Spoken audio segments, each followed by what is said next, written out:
by Sure. Just on 1 minute past 8 here on Manx Radio TT. We are at the back of the grandstand. It's looking all right at the moment for this afternoon. Yeah, it's 12:15, isn't it, the race? Don't forget, roads close at 11:30. Give us a full... Have you got the schedule up there, I Elizabeth? do have the schedule. We did have a computer moment going on, didn't we? It was nearly getting the complete bash for me. But, is that how you fix things? Yeah, absolutely. Oh, it's the only way you fix things. The roads around the TT course and course scheduled to close at 11:30. The newcomers race A and B over 4 laps at 12:15. Then at 2:20, MGP senior, junior, lightweight and ultra lightweight practice. No newcomers in that. That's over 2 laps. And roads around the course scheduled to open at 4:15. Excellent stuff, excellent stuff. So we did have Reverend Canon John Calder, who's still here, actually, to be honest with you, finishing off if his wife's listening, his 3rd bacon sandwich, just so we get that in. He had a sausage one as well. Did he? So he's had 4? Yeah. Blimey. Look at him, he's so po-faced, isn't he? Look at that. Oh, yeah, right, okay, that never happened. Now, I can't believe it, right? If anybody's watching on Facebook Live this morning, Damian Horan, good morning to you, sir. Oh, he's morning. I thought he was just going to do it through mime this morning. He's got a T-shirt on, which hopefully you guys on Facebook Live can see. It says, "My name's Damian, and my mum says I'm special." Is that about right? Yeah, pretty special, yeah. Okay, so who bought you the T-shirt? Did your mammy buy it for you? Huh? Did your mammy buy it for you? No, I got it years ago here, actually. Where did you get it from? They used to do dodgy T-shirts down the prom back in the 90s, yeah. In the shops, and you could go in and get anything printed. Anything, yeah. You see the same sort of T-shirt shops still up at Port Rush, don't you? Port Stewart in Northern Ireland too, yeah. It's kind of like proper seaside town sort of thing, isn't it? And you can buy those postcards that we're not allowed to talk about anymore. You remember those ones? Kiss Me Quick postcards and those?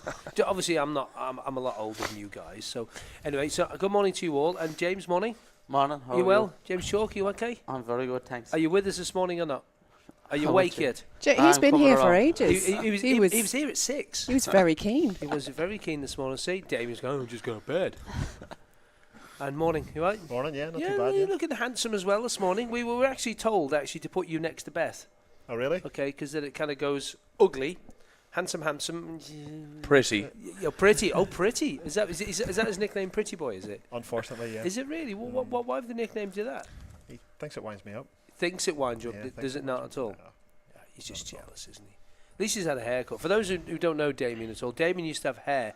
Now, I can't say what I'd normally call his hair because we're actually on air on radio and I'd get into a bit of bother, but it was always a bit savage. You had a big ponytail thing going on down your back and everything, didn't you? How long did you have that growing out for? 20 years. Jeez. I'm only jealous again. Just did you keep it when you cut it off? No. It wasn't fit to keep. It wasn't. He trailed it behind on a drag hunt on one of those things that would be following you around. How's your Manx Grand Prix been, boys? Pretty much. I think astounding. That says it all, doesn't it? Yeah. Pretty mixed. Pretty mixed. Yeah, I had a couple of good laps and had a bit of an off there the other night. So that you hit the bank on the exit of Hilbury? Yeah. I seen the marks yesterday. Who pointed it out to me? Oh, Paul Owen, to blame him. He pointed it out to me. So he would take great pleasure in pointing it out. Oh, yes, you know what he's like. What happened there? Just run a bit wide? Water or something on the track. And just both ways left me.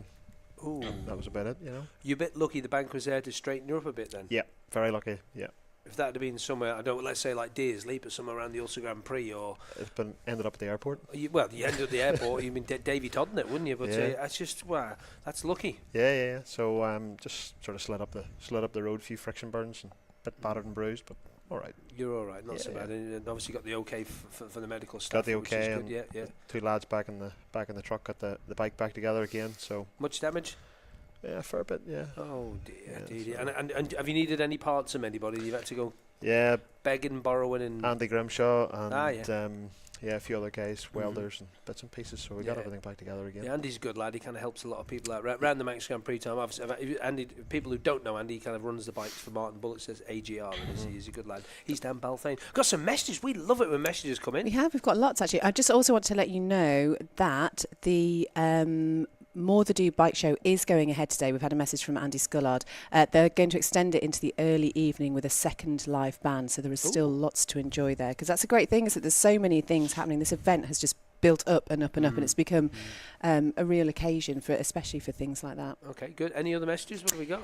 Robert Burrows says, say hello to Davy Todd for me, and also to Maria Costello. Tell her I still love her. And best of luck to everybody today. Good luck to the Irish boys today. We've got people listening in Oman, Germany and Australia, and somebody remembering going into Boots the Chemist to pick up their photographs. I'm betting that a couple of you have never gone into a chemist to pick up your photos. With a roll of film where you went in, right, and you paid you like £5 or whatever it was, and they said, when will it be ready? 2 weeks? Okay, no problem. 2 weeks? Imagine that now. 2 weeks? Are you kidding me? You remember that? No. I don't know what you're talking about. It doesn't. Well, you're not that old, Damien, are you really? You're still a young fella, aren't you? No. No, what are you, mid-30s? He wishes. 48. Are you the same age as me? Huh? By God, you're wearing well, aren't you? God, you must have 2 paper rounds if we're the same age. I had a paper round and a milk round around Castletown. I did when I was a kid. You're 48. I can't believe that. Blimey, Moses. Late starter, you see. I was just going to say, you did start road racing quite late, didn't you? 'Cause I think this is about your 3rd Manx Grand Prix. 4th. Because you missed with the first one because you had that little bit of a to-do at Armoy, didn't you? Ran out of talent in Armoy. Well, it's not for me to say. I'm sure all the other boys here will say this. Hey, we haven't spoke to James on the far side yet. You're right over there. I am. I'm very good, thanks. He said to me before this, I've never done anything like this. And I said, don't worry about it. It's just chaps around the table having chaps and a chap-S. We like to call you that. Yeah, you can call me what you like, love. It's fine. Is that all right? Can we? Yes, you can call you love, you can call her chap-S. All right, okay. All right, sweetheart. Thanks very much. All right, darling. Hello. My handbrake is listening, they'll be bother. So talk us through your Manx Grand Prix, James. How has it been? Tough? Tumultuous? Well, it's been tough. It's been a hard week on everyone. Very little laps. Had a few mechanical issues as well. But we've made the best of it. Happy enough. Got up to good speed the other night. 600 has gone well, and got the pattern going as well, fairly good. So happy enough. About the pattern, how did that all come about? Luckily, a great friend of mine and a good helper, Carl Roberts in the Isle of Man. Ex-racer himself? Ex-racer himself, yeah. Really wishes he was out racing. He worked with Ian Locker at the TT and the patterns.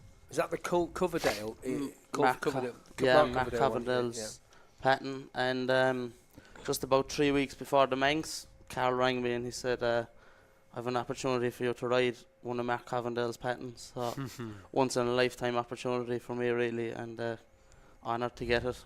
Couldn't believe it, and really happy. A beautiful piece of kit the bike is, and had a few teething problems throughout practice week, but hopefully we get a lap today in it now. We're ready for the morning and see how it goes. Because you've ridden, obviously, I think McKinstry bikes, haven't you? Yeah, His ER6s. Give us a comparison on the two bikes, because a lot of people say, oh, the pattern's just, it doesn't weigh anything. But people, let's look back to the Northwest when Joey was doing very well on the pattern. He was saying, oh, it's illegal, it's all this, and blah, blah, blah, blah, blah. But they actually have to put weight on it to get it to the correct weight for that bike, for that class, don't they? Yeah, they do. And what's it steer like? What's it like compared? The steering on it is a lot better. It's a better handling bike. Better chassis. Better chassis at high speed. It actually has less power than my own Super Twin engines. But it pulls unreal. The mid-range in it is unreal. And the handling. So, well, how do they make it? Because it's basically the same engine, isn't it? So it's I wonder an what ER they've changed. engine. Yeah. I don't know, we were up with Slick the other day. Oh, that was fun, was it? Yeah. So he's a good lad. Slick is a good lad. He's a top man, and he's given us great help with it. And he's put a good engine together for the pattern. I'm running my own Slick engine in the pattern this year. So really happy with it. As I say, it is a factory built bike, and it's an unbelievable opportunity to get it. It handles really well and steers a lot better than the standard ER650. Is the weight difference that much to it? I think the weight difference is it's about 155 kgs in comparison to 180 or something like that. That's so quite a lot of weight, isn't it, really? It's a lot of weight, yeah. Blimey, that's nearly that bacon baps that John Colville had there before, and weight-wise, that, isn't it, really? That's good, that nice explanation. Beth, any other messages coming in we can pass on to people? Yep. Well, first of all, let's just give you the contact details. Very easy to get in touch with us this morning. You may be watching on Facebook Live. You can just post underneath the video there. 166 177 if you want to text. Just start your message with TT.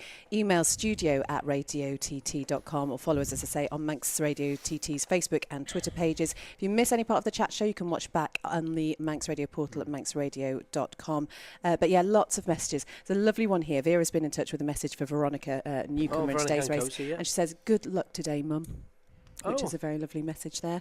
Nice. We were talking to Brian Reid yesterday about the lap that he did around the course, the filmed lap, and how lots of people have used material like that to learn the course. James, how did you get to grips with the course here before you actually raced on it? I watched a lot of onboards, mainly John McGuinness on the classic lap.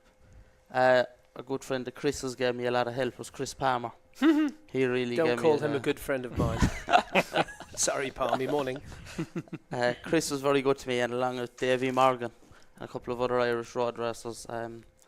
I prefer to come and do laps rather than watch onboards and onboards. There's nothing like getting into a car and going around over the winter doing a few laps like that. So that's the way I kind of learnt it, and name by name, and just chipped away at it. But you boys are all from that side of the water where road racing is king, basically. So you know this place, most of you all of you, I would say, by heart anyway, by being fans of the sport. Gareth, would that be about right? Yeah, that would be about right, yeah.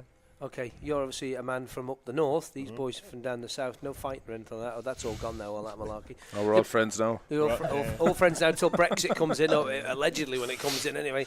So you're Ballymoney area, isn't it? I think? No, Lisburn. Oh, that's nice around there. Living in Dublin So now. you've moved. Yeah, right. So is he allowed to do that? Temporary. Does he have to pay the toll across the... We'll see how we get on. We'll see how we get on. So from Lisbon, I mean, you've got the best road race circuit just up the road, haven't you? Yeah, Also Grand Prix, yeah.